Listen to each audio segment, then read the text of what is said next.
I want to welcome everyone to today's conversation. This discussion is entitled Self-Compassion, How to Build and Practice and Why It Matters. My name is Dennis Mitchell. I am the Executive Vice President of University Life and Senior Vice Provost for Faculty Advancement. My pronouns are he, him, and his. And it's a pleasure to be here. I'm grateful that you all came out. We know that some of you are still coming in, and that's a good thing. So if you are sitting on an aisle seat and there's an ability to slide in a seat or two, please do so. It'll sure make it better for those who are wandering in a little bit late. We have a great program today, and I'm really looking forward to it. I'm excited about it, actually. Before we get started, I want to thank Columbia Health, our partners, who are serving as co-sponsors today. It's really, it's wonderful to be able to partner with them in bringing work like this to our campus. I hope you'll stay after this talk so that you can hear yourself from Dr. Melanie Burnitz, who serves as Columbia Health's Senior Vice President. She will share the range of resources and supports available to the Morningside campus and to the Manhattanville campus for students through Columbia Health's programming.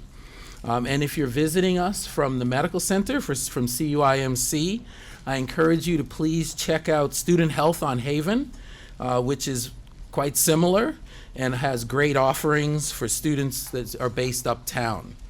I would be remiss if I didn't also thank Dean Jelani Cobb and the Journalism School for hosting us in this beautiful space.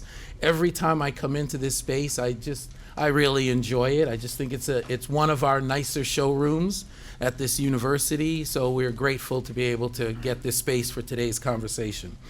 I want to share a quick word with you about University Life.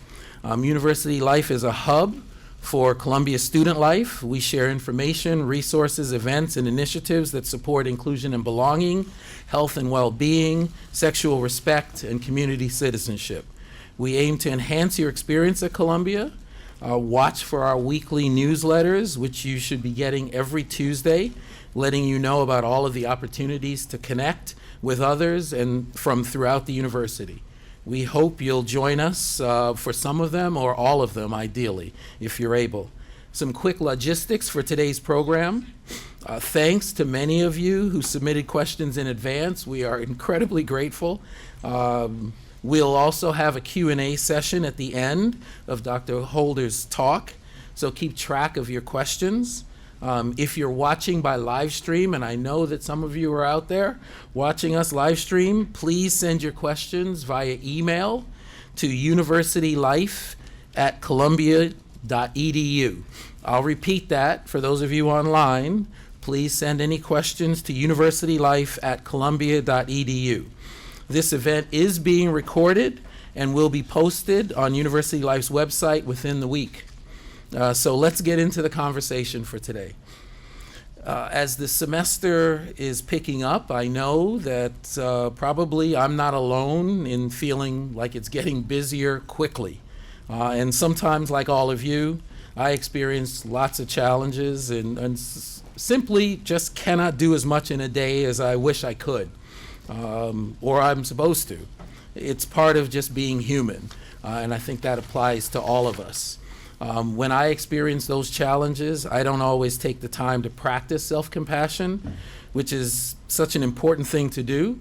So I have a lot of questions about what that looks like for me and for others and how to do it exactly. So I'm excited about today.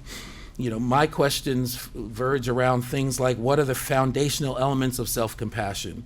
What does evidence-based research tell us about the impact of practicing self-compassion? What are the types of situations where it's important, or it's most important to practice? So I'm looking forward to learning alongside all of you today to the tools and skills I can put into practice to introduce the principles of self-compassion into my daily routines. To help us better understand both what self-compassion is, what it looks like, and how we can begin to build our own practice, I want to introduce our incredible speaker this afternoon, Dr. Aisha Holder. Dr. Holder joined Columbia Health in 2015 as a postdoctoral psychology fellow. Prior to joining in counseling psychological services, she completed her internship at Princeton House Behavioral Health, as well as clinical psychology externship at Rockland Psychiatric Center, the Center for Study of Anorexia and Bulimia, and Iona College of Counseling Center. Prior to pursuing a career in counseling, Dr. Holder was a vice president at J.P. Morgan Chase in the corporate training group as a facilitator and project manager. During her tenure there, she also served as human resources business partner in the investment banking and consumer banking divisions, as well as senior career advisor and project manager in the career advancement program, and as an associate in the human resources associate program. Dr. Holder received her PhD in counseling psychology from Fordham University, her MA in psychological counseling from Teachers College here at Columbia, and her BA in psychology from Spelman College. We are very fortunate to have her with us today. Please join me in a warm welcome and applause for Dr. Aisha Holder.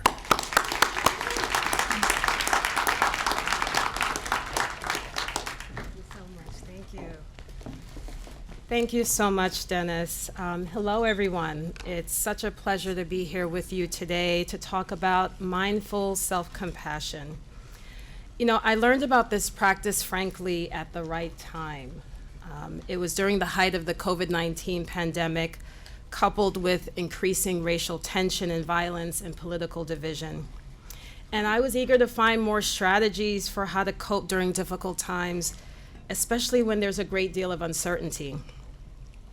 The practice of self-compassion is particularly helpful for those of us who tend to be very self-critical or identify as perfectionists. Now, I think it's safe to assume that we have individuals in this audience who identify as perfectionists. Yeah? Okay. And we know that perfectionists can be hard on themselves even when things go well. So imagine when a perfectionist experiences disappointments and makes mistakes, which are inevitable. That critical voice can be harsher, and we often feel very isolated. What can we do in those moments? Whether we tend to be perfectionists or not, what can we do in those moments when our suffering is related to a personal mistake or disappointment or tragedy? Or when that suffering is triggered by yet another horrific tragedy that happens around the world or in our country, like 3 mass shootings in 3 days in California a few weeks ago, and the recent murder of Tyree Nichols. What can we do?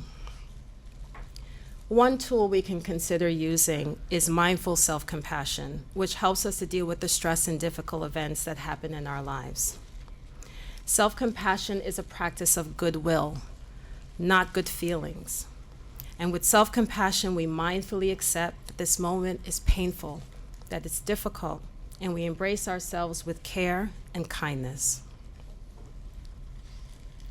So the first researcher to operationally define and measure the construct of self-compassion is Dr. Kristin Neff. And she is a pioneer in the study of self-compassion, and together with Dr. Chris Germer, developed a program to teach self-compassion skills in our daily lives, and it's called Mindful Self-Compassion. So as we begin this discussion on self-compassion, I invite you to keep some things in mind. Think of the practice of self-compassion as an adventure to help facilitate self-discovery and transformation. This practice can create opportunities to explore our own experience and represent an invitation to new possibilities. Today, we'll learn some of the core principles of mindful self-compassion along with some experiential techniques. But please tailor and adapt these techniques based on ways that most resonate with you. It's important to note that it's not uncommon that this practice can elicit some difficult emotions, which I'll discuss later in the presentation. But I encourage you to take care of yourself, whatever that may look like for you. If you need to take a break or step away, please do so. And also, it's okay to be a slow learner, right? We can really defeat the purpose of learning how to be more self-compassionate if we're beating ourselves up about learning how to be self-compassionate, right? So practice patience and kindness, and invite you to please go at your own pace. So how would you treat a friend? I want you to think about a situation when a close friend shares with you that they're feeling really bad about themselves. They're struggling in some way. Maybe they're dealing with a recent breakup of a romantic relationship, or they didn't get that amazing internship or job they really wanted. I want you to think about how you would respond to your friend in this situation, especially when you're at your best, when you feel like you're most effective. And take a few moments, and you can write down, or I guess that's difficult with your lunch in your hands, or note in a phone, or just keep in mind, what you would typically do in this situation, what you would say, and note the tone in which you would typically talk to this friend. And I won't ask you to share with the larger group, but just take a few moments and consider, how would you respond to this friend who is clearly in a lot of distress?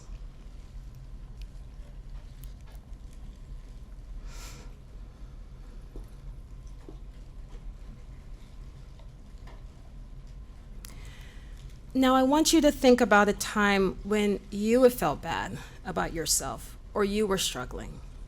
Maybe you were dealing with the ending of a romantic or platonic relationship, or you didn't get that amazing job you really, really wanted. How do you typically respond to yourself in these situations? And please note what you would typically do, what you would say, note the tone in which you would talk to yourself, again, if you were experiencing this distress.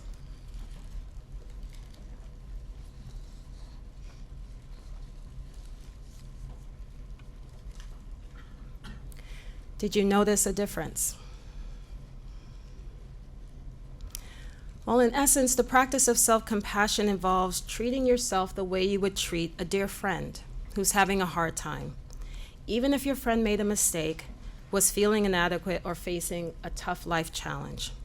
So if we return to the scenario of a friend in distress, they're crying, they're expressing disappointment and sadness about, let's focus on not getting that dream job.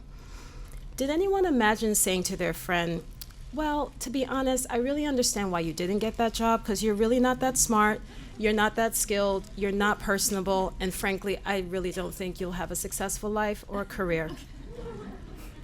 Did that come to mind for anyone? No? Okay, good, just checking. We wouldn't say this to someone that we cared about, right? Of course not. But these are the things we may say to ourselves in a similar situation. So with being a good friend to ourselves, we may say something like, I'm so sorry. Are you okay? This is upsetting. I'm here for you.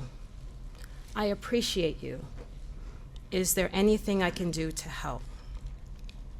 So self-compassion is like being a good friend to yourself, but a more complete definition of self-compassion involves these three core principles: kindness, common humanity, and mindfulness.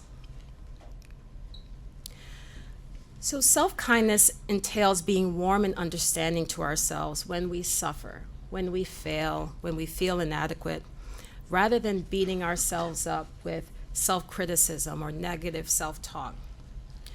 Dr. Neff notes that self-kindness is not just about ending self-criticism, but she describes actively opening our hearts to ourselves and responding to our suffering, again, as we would a dear friend in need.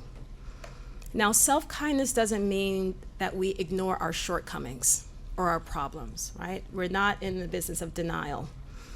We're not ignoring them, but we can accept our shortcomings and our difficulties and do so without judgment. Common humanity is the idea that interconnection is central to the practice of self-compassion. One of the biggest problems with harsh self-judgment and criticism is that it tends to make us feel isolated and cut off from others. And when we fail or feel inadequate in some way, we irrationally feel like everyone else is fine. So if you think about times when you've been particularly self-critical, right? We may go on our phone, maybe go on Instagram, and we start scrolling, right? Does that resonate with some folks? We start looking at all these perfect images and we think, wow, everyone has the perfect life. We're more inclined to think that, and I'm the only one who's a failure, right? So renowned psychologist Tara Brach said, quote, feeling unworthy goes hand in hand with feeling separate from others. separate from life. And if we are defective, how can we possibly belong? End quote. So this creates a frightening sense of disconnection and loneliness that makes suffering worse. So the concept of common humanity helps us to acknowledge that life's challenges, mistakes, and failure are part of the human experience. We all share these experiences. And Dr. Neff notes that common humanity helps us to distinguish between self-compassion from self-acceptance or self-love.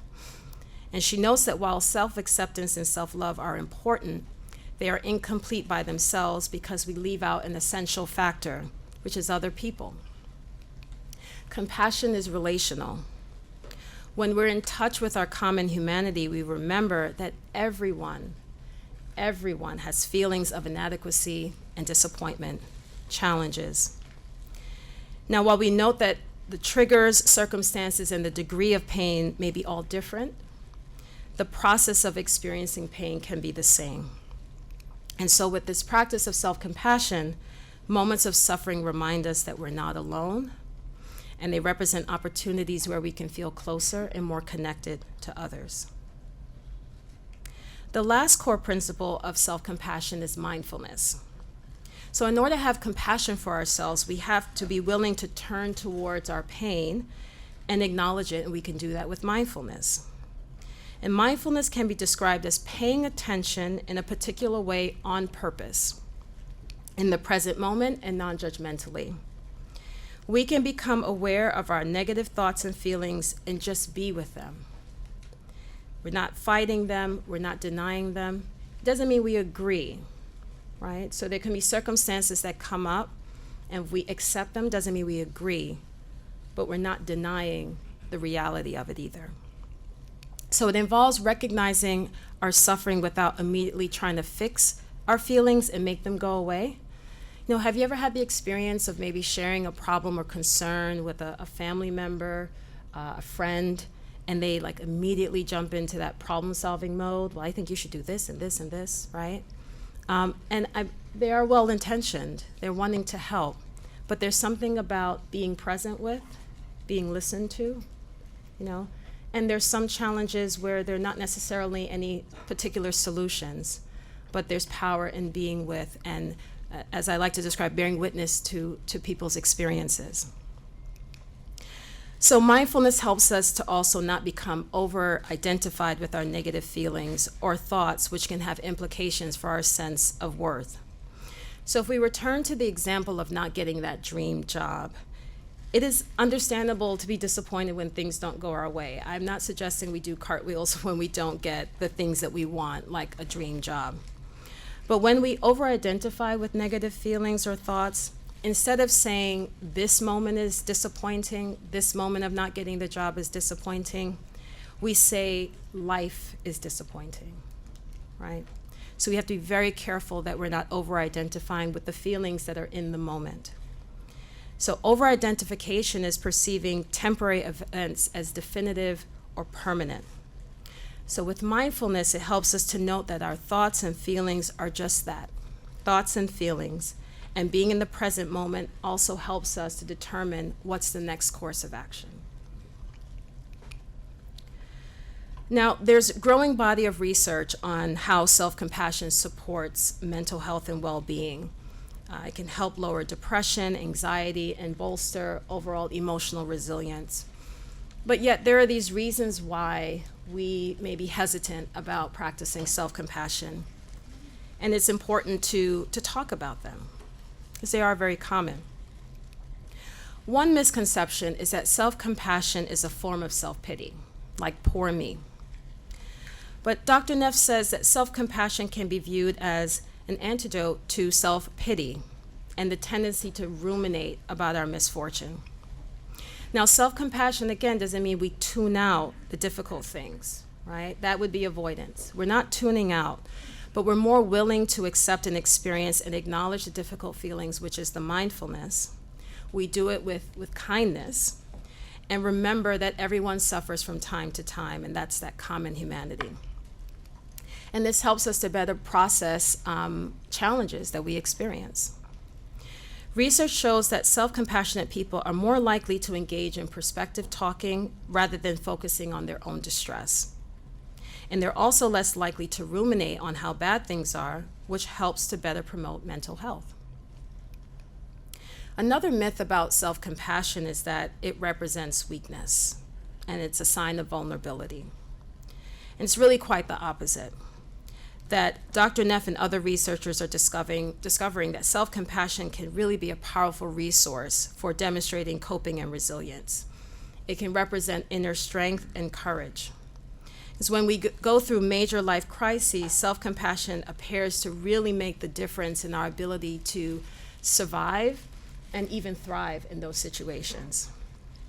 If, for example, we suppress our feelings in response to difficult situations and not acknowledge the pain we're experiencing, we're missing out on opportunities for how we can intervene in ways that are comforting. We miss out on opportunities to ask the question, what do I need in this moment? Another myth is that self-compassion will make me lazy. It will make me complacent. I am at Columbia. This is a competitive space, right? The key is that it does not undermine our motivation, right? And I think that is a common factor. It feels like if I'm kinder to myself, I won't feel as motivated to do well.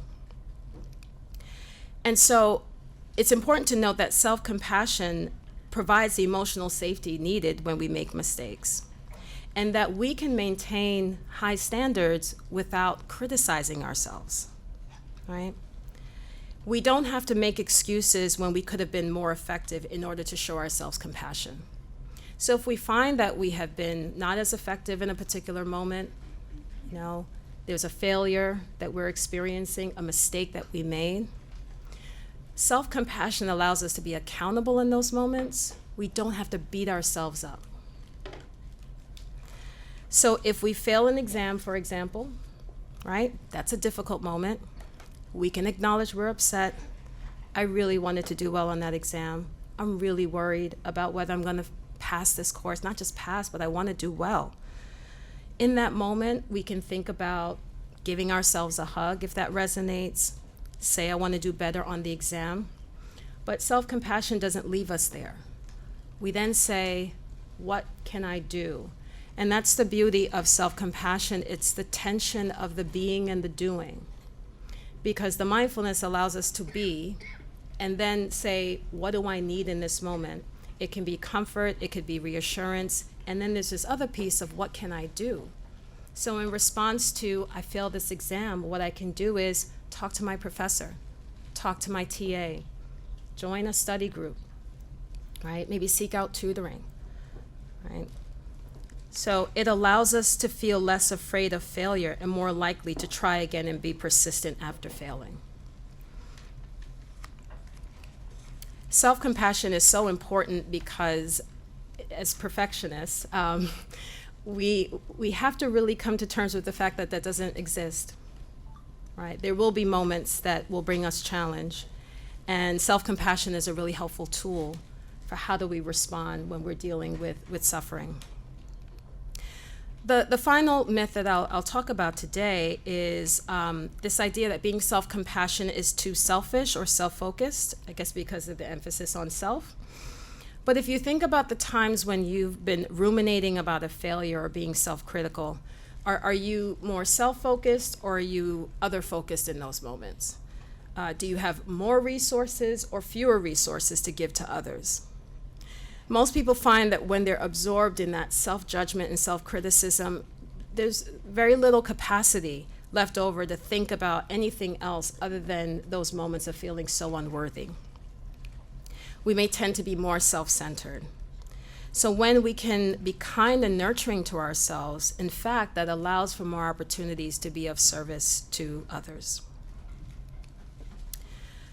So now I want to move into talking about a concept called backdraft, and then we'll move forward into practicing some self-compassion techniques. This is a concept that can happen in the practice of self-compassion and is called backdraft. When we begin to practice self-compassion, we can experience pain when we give ourselves kindness and compassion. Backdraft is a term that firefighters use to describe what happens when a fire has used all available oxygen and fresh oxygen is introduced through an open window or door. It's like the air rushes in and flames rush out. And Dr. Neff describes that a similar effect can occur when we open the door of our hearts with self-compassion. So when we begin to treat ourselves with kindness, it can elicit memories and feelings from when we were not cared for, or loved or accepted in the past. This is really important to note because we may think that the practice of self-compassion is not working because it's bringing up very difficult emotions. But it's important to note that if we feel overwhelmed by difficult emotions, a self-compassionate response would be to retreat temporarily, doing things like focusing on your breath or engaging in some other self-care activity. You know, this concept of backdraft reminds me of a session I was having with a student who was sharing with me that they had experiences of bullying in elementary school and middle school. And in great detail was sharing about these experiences. And I remember, I do this a lot in session where I put my hand over my heart. It's a nonverbal way in which I'm communicating. I'm very touched by what I'm hearing. And I said, I'm so sorry that happened to you. And this person was visibly moved, what appeared to be moved, and started to tear up. And what was interesting is that was eliciting more emotion of saying, I'm so sorry that happened to you, than the details of really bullying as trauma. And it was the idea of extending that compassion, that I'm attempting to connect to her suffering, stepping into her world and saying, I'm sorry, you didn't deserve that. And when we have experiences, as particularly in childhood, of bullying and other kinds of difficulties in maybe our families of origin, what we know developmentally is that the only way we can understand what's happening is that it must be me. Developmentally, it's the only way we can make sense of that chaos.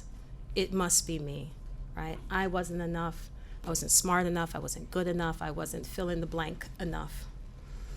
Now, the beauty of adulthood is we get to challenge those narratives, right? And I think return to our original narrative, which is we were always enough. And the idea, I love this phrase, it's not mine, but I don't remember the source, frankly, but I use it a lot, that we are inherently worthy by virtue of our breath. And when we can connect to that, there's such, even as I say it now, it hits me that I don't have to do anything to be inherently worthy. Now, again, it doesn't mean that I'm suggesting you lay in your dorms and not do anything, right? That our accomplishments and our goals, they certainly have a place in our lives, right? They can be important and inform how we think about ourselves. But that core of ourselves that represents that unconditional space, right? That we're inherently worthy by virtue of our breath. So in this practice of self-compassion, emotions can come to the surface, right? But it doesn't mean it's not working. It's an opportunity for an awakening. So with that said, I'll move into our first exercise. And I invite you to participate. It's optional if you feel comfortable. Again, I invite you to join me. I'll do it along with you. The first exercise is called Soothing Touch. It's about 5 minutes, and it's one easy way to soothe or comfort yourself when you're feeling badly is to give yourself a gentle hug or caress, or simply put your hand over your heart, which I do a lot, and feel the warmth of your hand. Now, it may feel awkward or embarrassing, right? But that's what your mind is telling you. That's the cognitive response. Emotionally, your body, physically, I should say, your body says, this feels good, right? That physical gesture of warmth and care is almost like a baby being cuddled by a loved one. And research indicates that physical touch releases oxytocin, which creates a sense of security and soothes distressing emotions. So I'd like you to just take a few moments to take some deep breaths. We're going to breathe in deeply through our nose, just take in as much air as possible as you can. And then you're going to breathe out, trying letting all the air out. Whatever represents some satisfying breaths for you.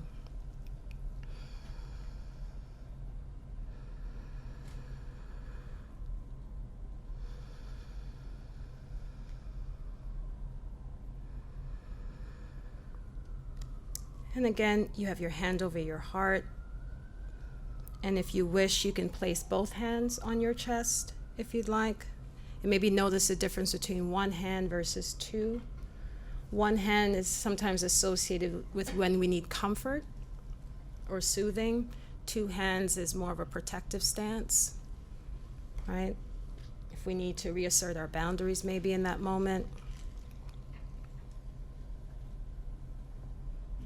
And if you'd like, you can make small circles with your hand or on your chest.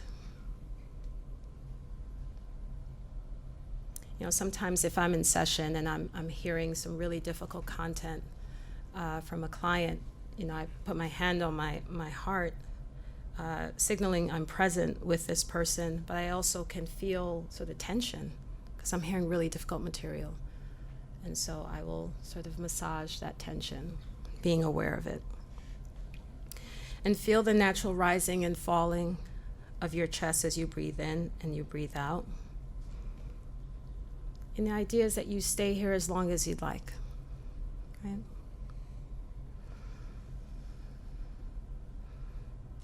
Now with soothing touch, there are other possibilities, right? It doesn't have to be over your heart. It could be one hand on your cheek or cradling your face with your hands. This always reminds me of like an elder who is like, I'm so happy to see you, right? You know, something very endearing about that. Gently stroking your arms, you know, crossing your arms and giving yourself a gentle squeeze. Hand on your abdomen, right? We can have a hand on our abdomen and on our heart.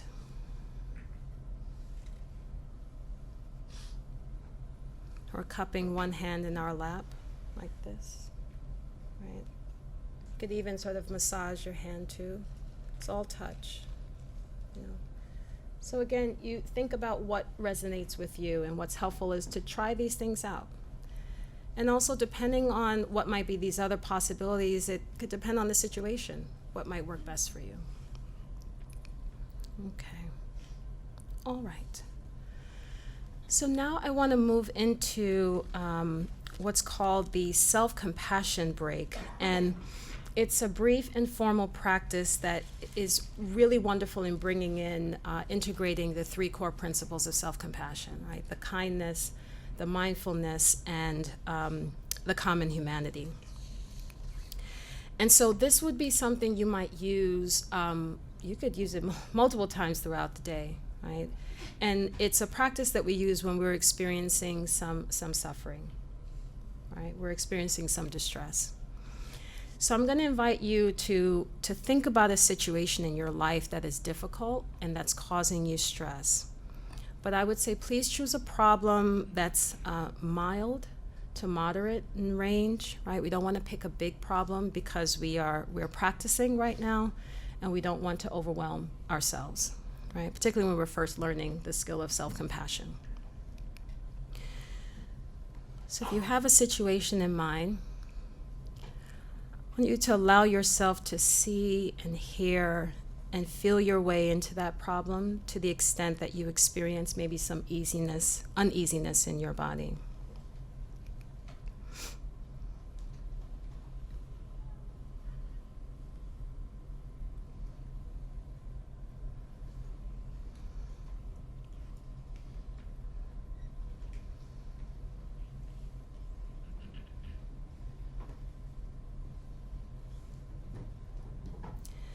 Then say to yourself slowly and clearly, this is a moment of suffering. Bringing mindful awareness to the fact that suffering is present. And I invite you to find some language that may speak to you. Maybe it's something like, this hurts. This is really hard right now.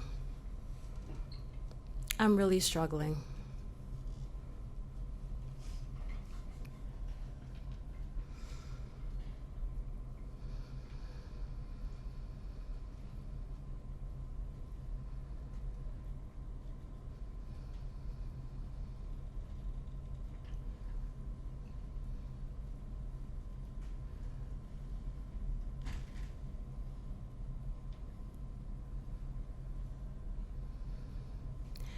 Next, say to yourself again, slowly and clearly, suffering is part of living.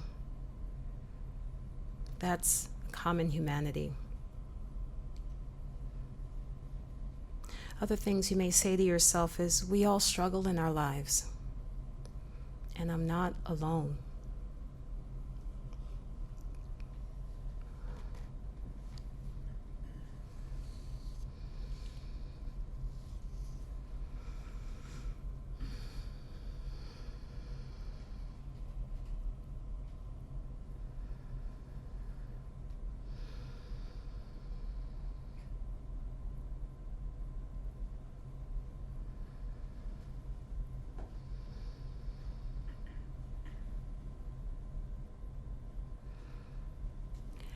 Now I invite you to put your hands over your heart or wherever you might feel comfortable in placing your hands, wherever it feels supportive.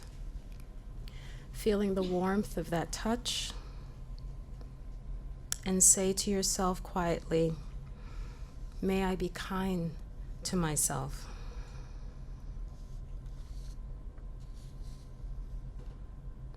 May I give myself what I need.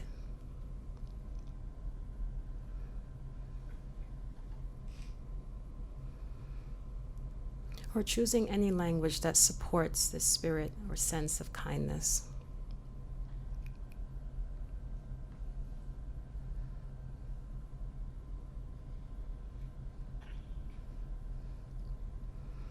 Perhaps asking yourself what quality of self-compassion you may need right now, the yin or the yang.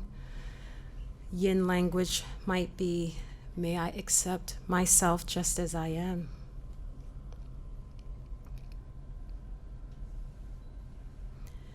Or may I care for myself tenderly in this moment.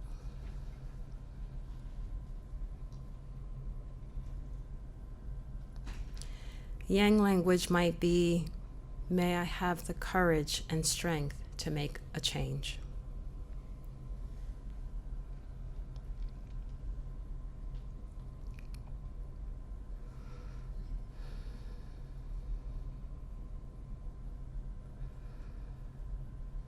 And if you're having difficulty finding the right words, imagine that a dear friend or loved one is having the same problem as you. What would you say to this person, heart to heart, without giving advice? If your friend were to hold just a few words in their mind, what would you like them to be? What message would you like to deliver?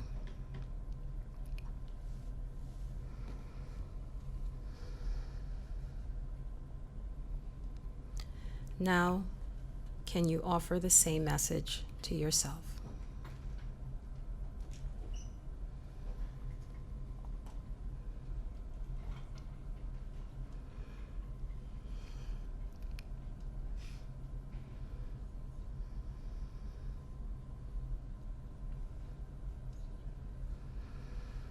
If we can take a few deep breaths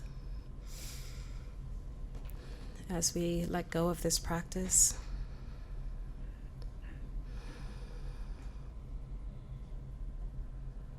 A practice that can be used throughout the day as needed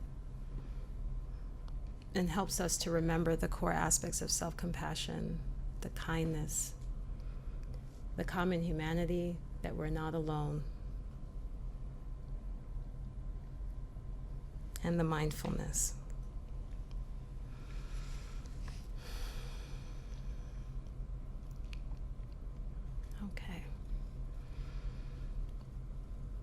So in our remaining minutes, I'm so eager to introduce you to another meditation, so called loving kindness meditation. Now this is a longer one, but in the interest of time, I'm going to go through it a little faster, but it's typically 20 minutes. And I'll talk about some resources in a little bit where you can access this meditation. So I invite you to get in a comfortable position. Again, just kind of realign yourself as needed.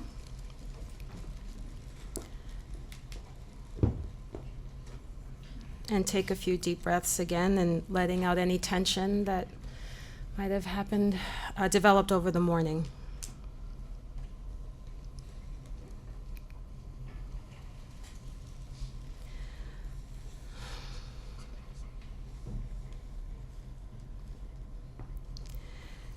Now I'd like you to call to mind an image of someone who has been unconditionally kind to you, who has supported you, who has cared about you over the years. Someone with whom you have a very uncomplicated sort of feelings, or maybe a mentor, a favorite aunt, a good friend, even perhaps a favorite pet, if that's what comes to mind. Someone you feel safe with. Imagine this person in front of you, how they look, what they sound like, how you feel in their presence. Imagine this person was sitting across from you, and you're going to send them goodwill and kindness, the wish for their well-being, repeating the following phrases silently. May you be safe. May you be peaceful. May you be healthy. May you live with ease and well-being.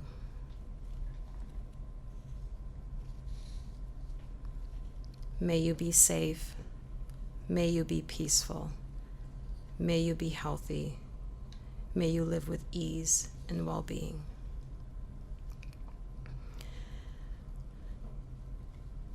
And if your mind starts wandering off, just come back to those phrases.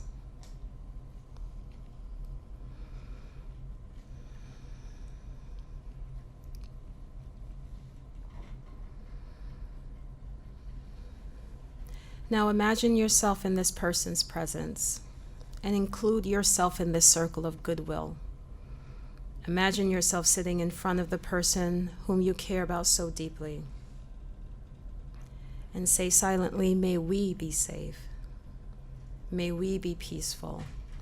May we be healthy. May we live with ease.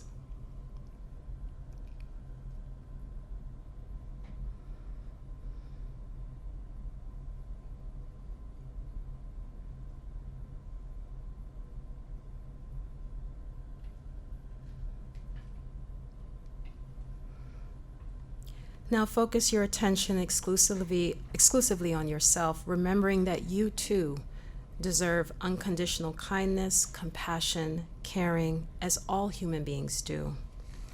Let your feelings of kindness springboard from the ones you generated for this person you care about. May I be safe. May I be peaceful. May I be healthy. May I live with ease. And if you're having trouble getting in touch with your feelings, you might try to put your hand again gently on your heart, feeling the warmth there. Repeating, may I be safe. May I be peaceful. May I be healthy. Mind and body, may I live with ease.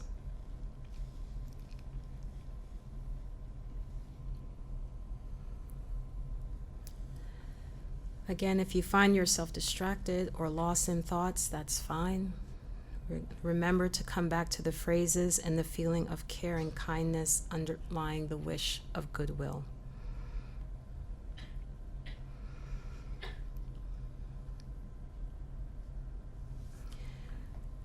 Now I would like you to call to mind someone that you know, but you don't know very well, right? Maybe someone who's a classmate, someone you may see in the local grocery store, someone whose story you really don't know.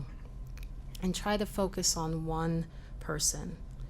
Remembering that even if you don't know this person well or know their story, that they too suffer and want to be free of suffering. And they, like every human being, deserves kindness and care. Imagine this person in your mind's eye and send this person kindness as well. May you be safe. May you be peaceful. May you be healthy. May you live with ease and well-being, gently repeating the phrases to yourself.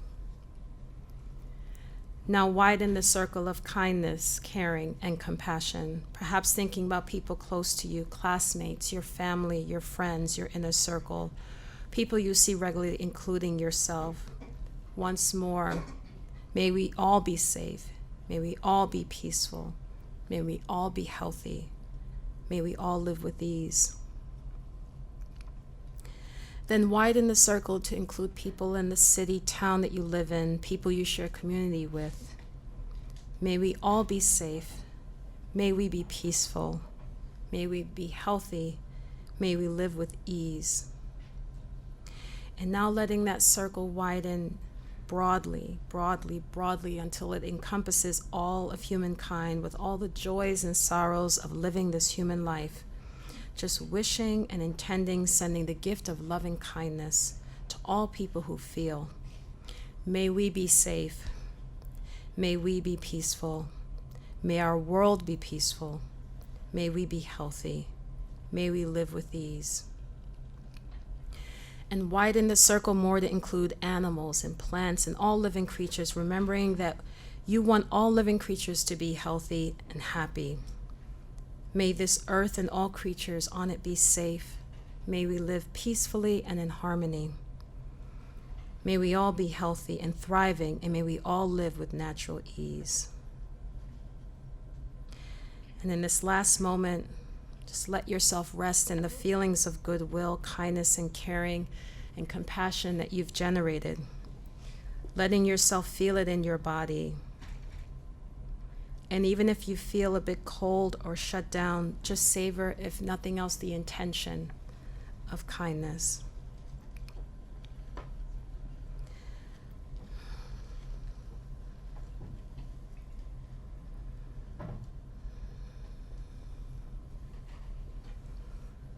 And when you're ready, gently open your eyes and see if you can carry these feelings of goodwill throughout your day. Okay, so again, it's usually about 20 minutes, but wanted to give you a sense of what the loving kindness meditation at least feels like a little bit. In closing, just want to share some resources on mindfulness, self-compassion. Dr. Neff is very gracious with her materials, and she's written some amazing books, and the citations are listed here. And at the bottom, she has a website and really has a lot of material that she has available for free. And you can find many of these exercises as well as some audio meditations. So I encourage you to explore further around mindful self-compassion. And then lastly, just want to mention CPS. Self-compassion is not a form of therapy. While it could be therapeutic, it's not therapy. And so if you are interested in professional support around therapy, either individual, group, or medication treatment options, we are here and available for you. We're at Lerner Hall, the 5th and 8th floors. These are our hours during academic year. We also have drop-in hours, problem-solving drop-in hours, but we have our noted our website at the bottom. So I encourage you to take a look at that, and you could see the full array of services that we provide students here at Morningside campus. Thank you.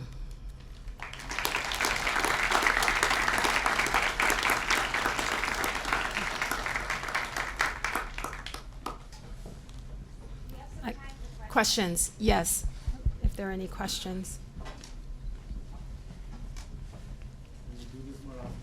Can we do this more often? Sure, I'm happy to be here with you. Great suggestion. Do you have a question?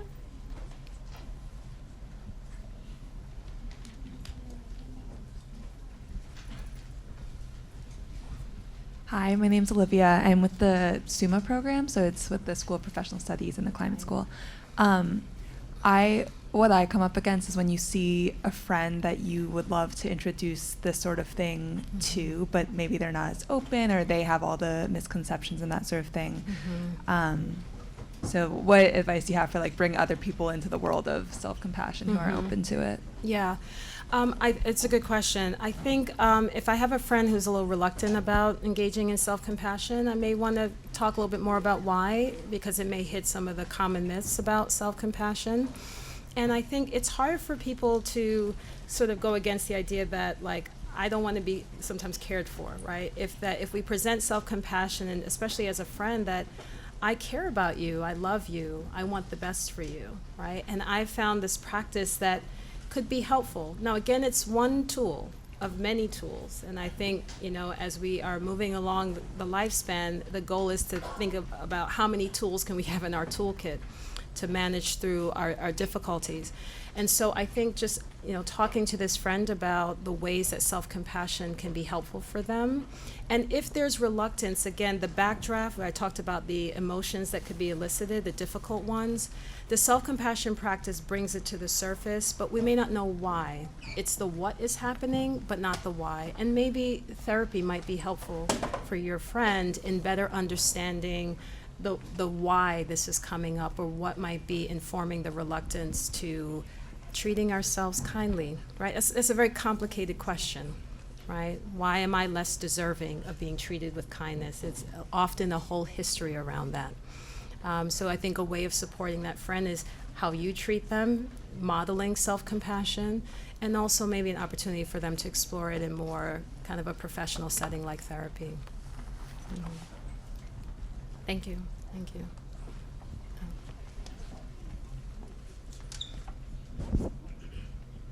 Umberto, Columbia JS. I need some insight in regards to, throughout the time that I've been here, I've noticed that I've grown cold, and it almost feels like I'm desensitizing myself emotionally. Like sometimes, for example, when midterms happen, finals happen, and we all stressed out, and this very stressful culture creates for weeks, and once midterms or finals are done, and then I hear the next person complain, I got an A minus, and it's just like, I don't want to hear it.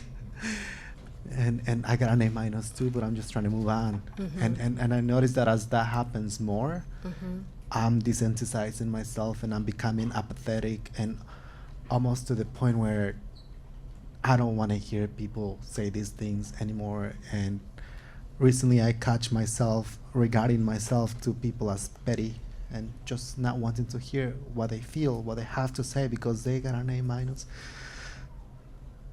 And I feel like I'm transforming into this version that I'm not sure if it's good or bad. So any knowledge is welcome. Yeah. Thank you for your question, your insights. It resonates, and I imagine it resonates for others as well. So when I meet with students, when they're talking about some of the academic stress, right, and what you described as feeling a bit desensitized, I like to locate the concern in a broader context. We're coming up on 3 years, almost 3 years of a pandemic where the world shut down. There is no handbook for that. And also just one thing after the other in terms of chaos, right? And that can be really difficult. And sometimes desensitizing ourselves can almost be protective, because it may be the way that we're trying to manage so much chaos and so many situations that are feeling overwhelming in this moment. So I think the mindfulness, the awareness that you just articulated is really a strength, and really positive that you've noted that this is something I'm noticing about myself, right? And one of the things that can be helpful is, how do I, because I think when we're desensitized, it feels like disconnection, and we may feel more isolated, and we may think about, what are those moments in which I can lean into connection? What might that look like? And there are ways in which we can do that moment to moment to moment. You know, I didn't know where Pulitzer Hall was until I came here, and I was like, oh, I'm always out here in front of the journalism school in the spring. If you kind of just don't listen to anything, the birds, they're having a meeting or something. It's like in the day, just connecting with nature can be a way of connecting and feeling less desensitized. So I don't want to prescribe, you know, like you should do this, this, and this, because I think self-care is a very personal endeavor. But whatever are those things that make you feel more connected, I would invite you to lean into those moments, right? And then, yes, I think Columbia can be described as a stress culture, not unlike other Ivy League experiences. And I encourage clients I work with to think about what is life outside of Columbia as well, right? Get on the train and go to Brooklyn, or go to, you know, another borough, have another experience, something that takes you away from just sort of the academics. I'm acknowledging the importance of academics. I get it, but there's also a whole person. And so think about opportunities where you can nourish the whole person, not just your academic life, not just in here, but in here, every way. How are we nourishing ourselves can help maybe at not feeling as disconnected. But I do want to acknowledge that we're in some very difficult times, very difficult times. And I think as those who are more along the adult span, you know, these are difficult times. So imagine as a young person, right? There's no handbook for what we're managing. So compassion for yourself moment to moment. Yeah. I'll let them. Hi everyone, my name is Jordan DeSanto. I'm a first-year PhD student in the Department of Religion.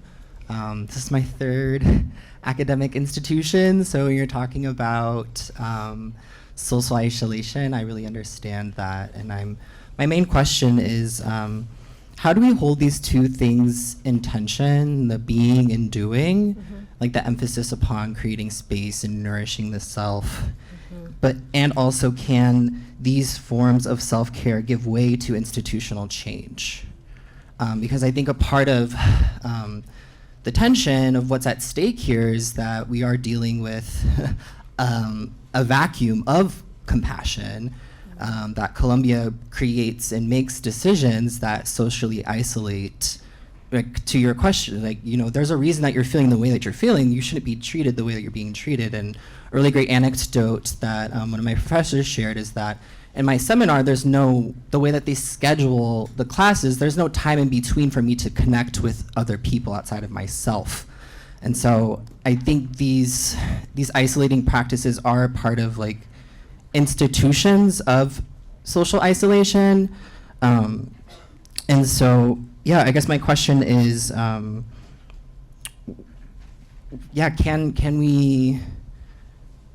how do we hold these two in tension while practicing self-care and at the same time really using this as a practice? I really like that meditation of like building from yourself to somebody that you know to a stranger, but how can we really create routines and practices and rituals of collective self-compassion, and are people thinking about that at that level? Thank you for that question. It's a rich question. So I think that tension of the creating and doing, it can feel like it's in opposition, and I get that, of the being and the doing, but it's the idea, it's the dialectic that two things can, or multiple things can exist at the same time. And so the opportunity is a challenge, and also an opportunity for us is how do we integrate it where acknowledging the doing doesn't undermine the being, acknowledging the being doesn't undermine the doing, that they're together. The piece about self-care, it's a challenging question, right? Because, not unique to Columbia, but there are institutional forces that don't sometimes support sort of taking care of ourselves. I think a lot of times it's productivity and doing and doing and doing, and what's the next goal, what's the next accomplishment, et cetera, et cetera. And this is where I think we try to exercise control and say, well, what are my boundaries? Because I am a self that's operating in an entity, but I have some agency in those boundaries that I can assert. And so part of that could be focusing on the building blocks of my self-care, right? That I'm going to be non-negotiable about my self-care. I tell this to students a lot, that thinking about self-care as your fuel. It's not, I'll do that when the semester is over, right? It is moment to moment, day to day, that I'm thinking about how do I nourish myself. It is a non-negotiable because it's our fuel, right? I use this example that you could have a car that, I guess there are cars that cost like $500 million. There are these amazing cars, right? They state of the art, all of that. Well, they're not going anywhere if they run out of fuel, right? They're not going to be able to realize that potential if they run out of fuel. So seeing that self-care is really important, as critical. So the building blocks, right? Like, what's our sleep schedule looking like? That is an act of self-care. What is nutrition looking like? That's an act of self-care. Movement, that is an act of self-care, right? Not just how are we nourishing ourselves, not just what we're eating, but I think there was one thought about how do you practice self-compassion with all this negative social media, right? How do we think of what we're consuming? Is it nourishing us? Is it, emphasizing self-compassion or not? So even when there are these institutional barriers, right, or when semester may end, doesn't feel like it's enough time, if those are things that we may not have immediate control over, right, although as students you are advocates as well, and there can be hopefully an opportunity to express those concerns. But if immediately it can't be moved, then we think about what are those boundaries that I can exercise that are going to ensure that I take care of myself and take a non-negotiable stance when it comes to that. We need to wrap up. Sorry. We can turn it over to Yes. Okay. Sorry. Thank you, everyone. No, you're good.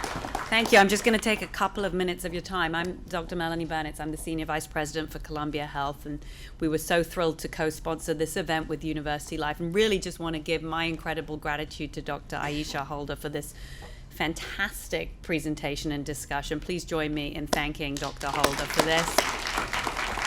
Thank you, Aisha. You all actually gave yourself a gift, but just by showing up today. I feel like I got a gift today, just by being able to hear, learn, and work through these exercises. So you've actually shown how you understand how important it is to take care of yourselves as you go through this experience here at Columbia. And as we close out, I just want to remind you that there are a multitude of resources. As Dr. Holder said, you can give a lot to yourself, but also know when you need to reach out and get help from others. Columbia Health for Students here on the Morningside and Manhattanville campuses is a team that's here to support you during your time. We've got over 200 healthcare professionals.